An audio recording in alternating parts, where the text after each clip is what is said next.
कोई मुसाफिहा है न कोई मुआनका, इस बार हो रही है ज़रा ईद मुख्तलिफ।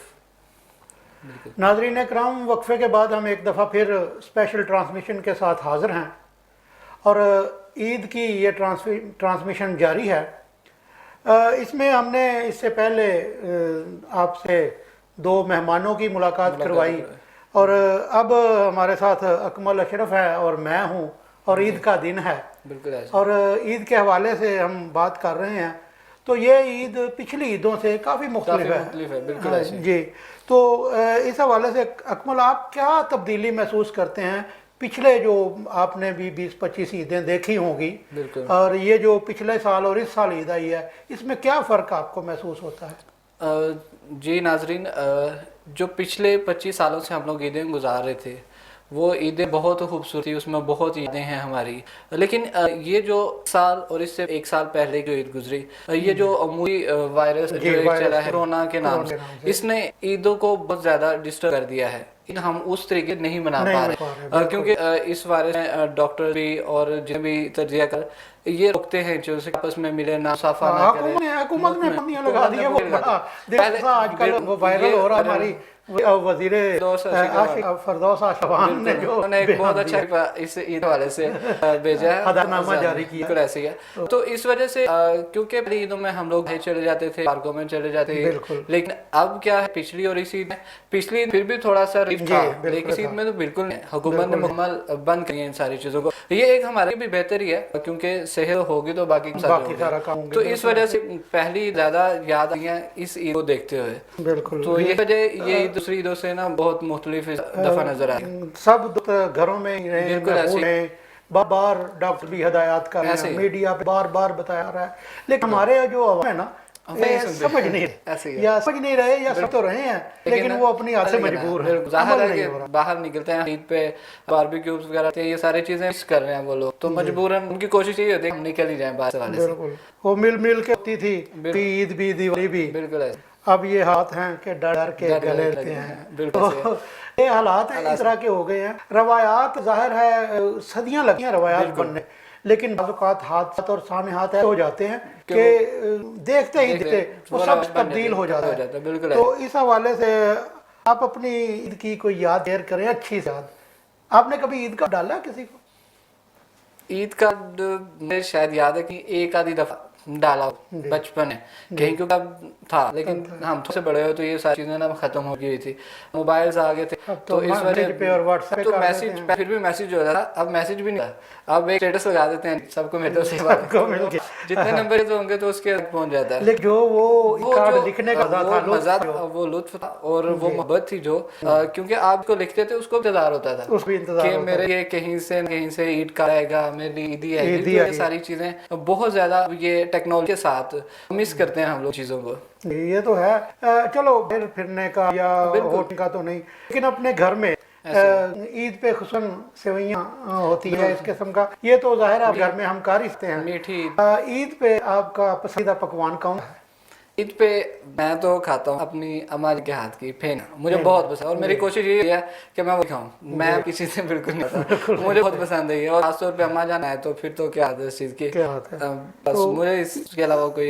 ये जो बच्चों के हवाले से भी, घर में बच्चे तो जाहिर है बच्चे पार्क में जाने की जिद करते हैं ईद पे, और कोई लाहौर या कोई, लेकिन इस दफा तमाम चीजें बंद हैं, तो इस दफा बच्चों को रोकना पड़ेगा। ऐसे ही है, हाँ बच्चों का इस दफा मतलब इस दफा क्या बच्चों का है, जैसे घरों में आमतौर पे देखेंगे कि बच्चा होता है अगर या किसी चीज के लिए जिद करता है तो फौरन माँ बाप भी, चाचू मामू भी उस टाइम वहां पे तो वो उसको फौरन मोबाइल दे देता है, उस कार्टून वो कोई उनकी पसंद की चीज लगा दे। अगर बच्चे को इजी दे बस फिर आप इजी हैं और बच्चा इजी खुश हो जाता है। तो ये चीज एक तरफ से तो मतलब अच्छी भी नहीं है। इस वक्त ना हमें लाइव ज्वाइन कर रहे हैं हमारे सिंगर हैं सलमान अजीज, तो हम उनसे थोड़ी सी गुफ्तगू कर लें। बिल्कुल। अस्सलाम वालेकुम सलमान अजीज, हाल चाल है आप? जी वालेकुम सलाम। जी सलमान अजीज साहब, आप काफ़ी मसरूफ रहते होंगे अपनी सिंगिंग के हवाले से, तो इस दफ़ा तो कोरोना की वजह से मेरा ख्याल आप घर में हैं, और घर में आप कैसे ईद को सेलिब्रेट? जी पहले तो आपका बहुत बहुत शुक्रिया जो आपने इज्जत अदाई की है और मेरे पास चीज लाए हैं। और आपका और आप टीम का मैं शुक्रगुजार हूँ, क्योंकि आप लोगों के ही प्यार हम लोग भी अब मंजिल की तरफ रवाना हैं। ये हमारे साथ तार महर साहब मेरे बहुत ही अच्छे और बहुत प्यारे दोस्त हैं। हम लोग इकट्ठे ही रियाजत करते हैं। अच्छा, तो सलमान साहब, जाहिर है कोरोना है और कोरोना की वजह से लोग बाहर तो निकल नहीं पा रहे, घरों में महफूज। जाहिर है पहले ईदें जैसे गुजरती थी, बाहर जाते लोग घूमते फिरते बहुत इंजॉय करते थे, लेकिन इस दफ़ा हुकूमत की अहकामात के मुताबिक वो घर में महफूज हैं। तो आप अपने नाज़रीन को किस तरह महसूस करेंगे, क्या सुना के महसूस करेंगे आज के हवाले से, या कोई अपना पसंदीदा कोई भी गीत जो आप गाएं? जी बिल्कुल जी, फनकार भी आखिर इंसान है, वो उसके ऊपर भी ये पाबंदी बिल्कुल लाजमी है। तो इसीलिए हम घर पे ही बैठे हुए आज, क्योंकि नाश्ते के बाद, ईद के बाद नाश्ता वगैरह, उसके बाद हम लोग फारग थे, तो हमने अपने घर में ही जो है ना अपना एक सिस्टम रख, तो हम अपना दिल लगा रहे हैं और साथ में रियाजत भी हो रही है, कुछ नए काम भी चल रहे हैं। मैं आपको एक फिल्मी गाना सुनाता हूँ।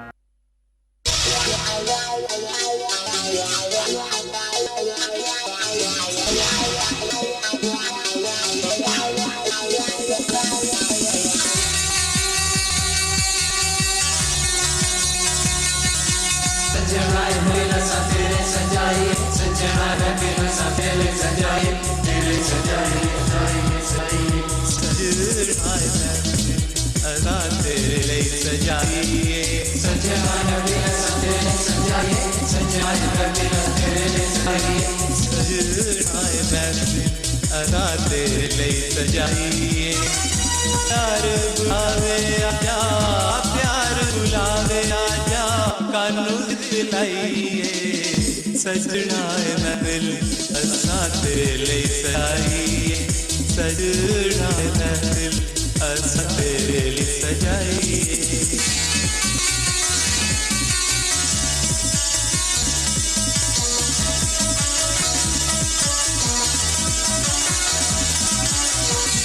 अपना बना लैनू छड़ दे नूरनी, अपना बना लैनू छड़ दे जरूरी, असा तेनू एह गल आखरी जरूर नी हो, तेरे वजो मेरे किस कम दी खुदाई, सजना है दिल असा तेरे लिए सजाइए।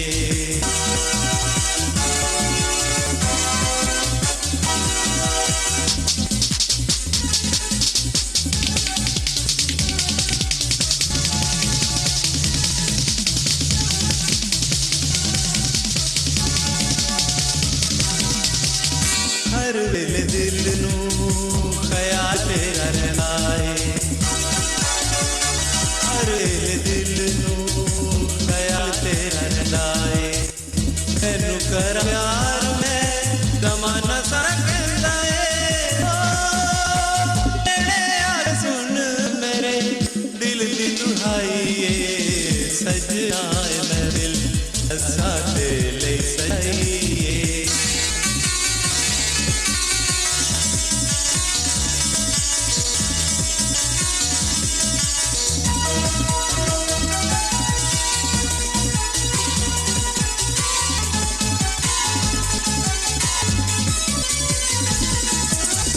तेरे तो क्या गई सोनिया हो रे, तेरे तो इलावा गई सोनिया हो रे, लगियां ते गिरे तेरी कदों चले होने, तेरे दमूल में दुनिया भलाई, सजना महफिल असा तेरी सजाइए। प्यार बुलावे आया, प्यार बुलावे आजा, कानू दिलाइए, सजना महफिल सब तेरे सजाए, सजना महफिल सब तेरे सजाए, तेरे सजाए सजना महफिल असा तेरे सजाइए। प्यार बुलावे आया, प्यार बुलावे आजा, कानू दिलाइए, सजना महफिल असा तेरे लिए सजाइए, सजना महफिल असा तेरे ले सजाइए। जी तो नाज़रीन, आपने देखा उस्मान अजीज साहब हमारे साथ इस टाइम लाइव में मौजूद, और अपनी जो ईद दफ़ा वो घर में सेलिब्रेट करते हो, हमारे साथ भी उन्होंने इस चीज़ का इजहार किया और बहुत अच्छा एक गीत भी सुनाया और लोगों को महसूस किया इसके हवाले से। अच्छा नाज़रीन, यहाँ पे मैं एक बात बता दूँ कि ये मेरे साथ मेरे सी बैठे हुए हैं राणा साहब। ये एक बहुत अच्छे शायर भी हैं, अदीब भी हैं और राइटर भी हैं। ये खुद भी शायरी लिखते हैं।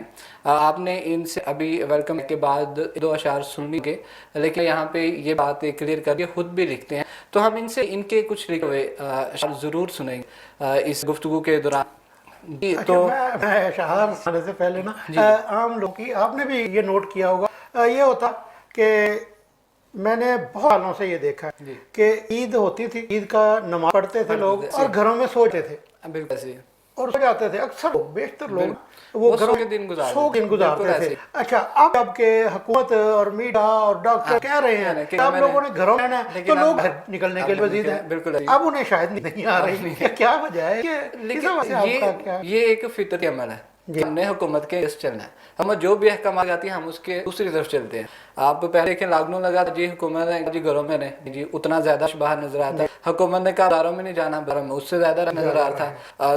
तो ये एक शायद फितरती है लोगों का कि हमने जो कहा जाए उस पर अमल दूसरी तरफ हमने से अमल कर रहा है। इस वजह से ना मेरा ख्याल है कि इस दफा ये जो पिछली ये ईद है ना, इसमें सुना नहीं जा रहा लोगों से, तो ये इसलिए इस तरीके से ऐसे ऐसे ही है। तो ये जो शायरी के हवाले से आपने बात की ना, तो ये हर साल ईद पे शायरे और दीगर दोस्तों के महफिल, ये मुशरा भी क्या होता है, एक बहाना होता है मिलन का। मिलन का है, उससे दोस्त के साथ बंदा मिलता है, अच्छे शायरों तरीके से बात करता है। जो सब ने अपने कारोबार मसरूफ होते हैं, ईद के 2-3 दिन ऐसे ही। फारग होते हैं, तो एक दूसरे से मिलते। लेकिन अब ये नहीं हो सकता। नहीं लगता, तो ऐसे ही एक अब ये टेक्नोलॉजी से फायदा उठाते हुए दोस्त एक दूसरे को फोन पे ही मुबारक और हाल हवाल पूछ लेते हैं, और उसके बाद अपना शेर अगर कहा है तो वही पे सुना लिया कि गजल, क्योंकि ऑनलाइन मुशायरों का देखे ना किस तरह हालात बदले हैं, तो रवायात बदली हैं, जरूरत याद की माँ है। तो ये हर चीज अब ऑनलाइन हो गई है, ऐसे ऑनलाइन मुशायरे, ऑनलाइन टेक्नोलॉजी इतनी फास्ट हो रही है। वो कोई जमाना होता कलमी दोस्ती का, हमारे दौर में ना बाकायदा इसे मैगजीन होते थे कलमी दोस्ती के, उसमें वो उनके घर में एड्रेस दोस्तों के होते थे, वो एक दूसरे को खतूत लिखा करते थे, उनके जवाब आते थे और बहुत अच्छा लगता था वो। ये ईद का भी इसी हवाले से आपने इतना महसूस किया। मैंने तो देखा आज से कोई 35-40 साल पहले ईद कार्ड का एक जुनून होता था, ऐसे ही है। बच्चों को ईद कार्ड का जुनून होता था। स्पेशली वो लेके आते थे डिफरेंट शेप्स के, डिफरेंट पिक्चर्स बनी थी। 25 पैसे से लेके 500 रुपए तक का ईद कार्ड था। पैसे से 500 तक ईद कार्ड था। 25 पैसे ये मैं तकरीबन 45 साल पुरानी बात कर रहा हूँ। ईद कार्ड होता और दोस्त एक दूसरे को ईद कार्ड लिखते बैठ के, तो कार्ड के अंदर एक कागज लगाता था उस पे, और कुछ ऐसे भी दोस्त होते वो जैसे मशहूर है ना कि बड़ी ईद पे उसके घर का कुछ उसको दे देते हैं, उसको उसका, तो वो उस अंदर से कागज उतारा, नया कागज लगाया तो दूसरे दोस्त को भेज दिया, उसने उस कागज उतारा तीसरे को भेज दिया, कार्ड वापस उसी के पास आता था जहाँ चला होता था। अच्छा, ये ईद कार्ड तो ईद कार्ड जाता है, लेकिन इसके साथ मैंने सुना है, मतलब मैंने शायद बचपन था या कुछ, लेकिन उसके साथ कहते हैं पैसे भी मतलब लोग भेजते थे। तो मेरा ख्याल है कि ईद की तो जो खुशी हुई, लेकिन उन पैसे को और ईद की बहुत खुशी हुई। और आप भी बात की खतूत के हवाले, लोग खत लिखते, तो जब ये मोबाइल की टेक्नोलॉजी, जब ये चीजें नहीं, तो तब जब लोग खतूत लिखते थे, तो मेरा ख्याल है 1-1, 2-2 माह, 3-3 माह लग जाते थे खतूत आते, खासतौर पे बाहर ममालिक में जो लोग हैं। तो फिर कितनी देर पहले, मतलब ईद कब आते हैं तो कितने पहले तकरीबन हम लिखे जाते थे? ये बाकायदा ना ईद कार्ड का इतना रश हो जाता था कि हमारा जो पोस्ट ऑफिस है ना, ये बाकायदा एक वार्निंग जारी करता था कि 22 रमजान बाद जिसने ईद कार्ड डाला उसकी जिम्मेदारी नहीं, यानी इतना बोझ हो जाता महकमा डाक। अच्छा, लोग इस कदर कार्ड लिखते थे, इस कदर खतूत लिखते थे, पैगामात एक दूसरे को दोस्ती के, ईद मुबारकबाद देते थे कि पोस्ट ऑफिस बाकायदा इसकी वार्निंग जारी कर दिया करते थे कि इस तारीख के बाद अगर आपने भेजा तो वो फिर ईद बाद मिलेगा। तो ईद बाद वो क्या पंजाबी कहते हैं, ईदों बाद फूकना है। अब भी अल्लाह करे ये हमें हमारी जान छूट जाए से अल्लाह ताला ही हमें बिल्कुल ऐसे। निजात दे, वही शिफा देने वाला है, वही हर चीज़ का परकार है। तो अल्लाह ताला हमें इस बला से महफूज करे। जी। तो इंशाल्लाह ईदें ये तो फिर ईद है उनकी। जी, तो नाज़रीन हमारी ये स्पेशल ट्रांसमिशन इसी तरीके से जाएगी। ईद के हवाले ये खट्टी मीठी बातें चल रहेंगी, लेकिन यहाँ पे हम लेंगे एक छोटा सा वक्फा और फिर हाजिर होंगे।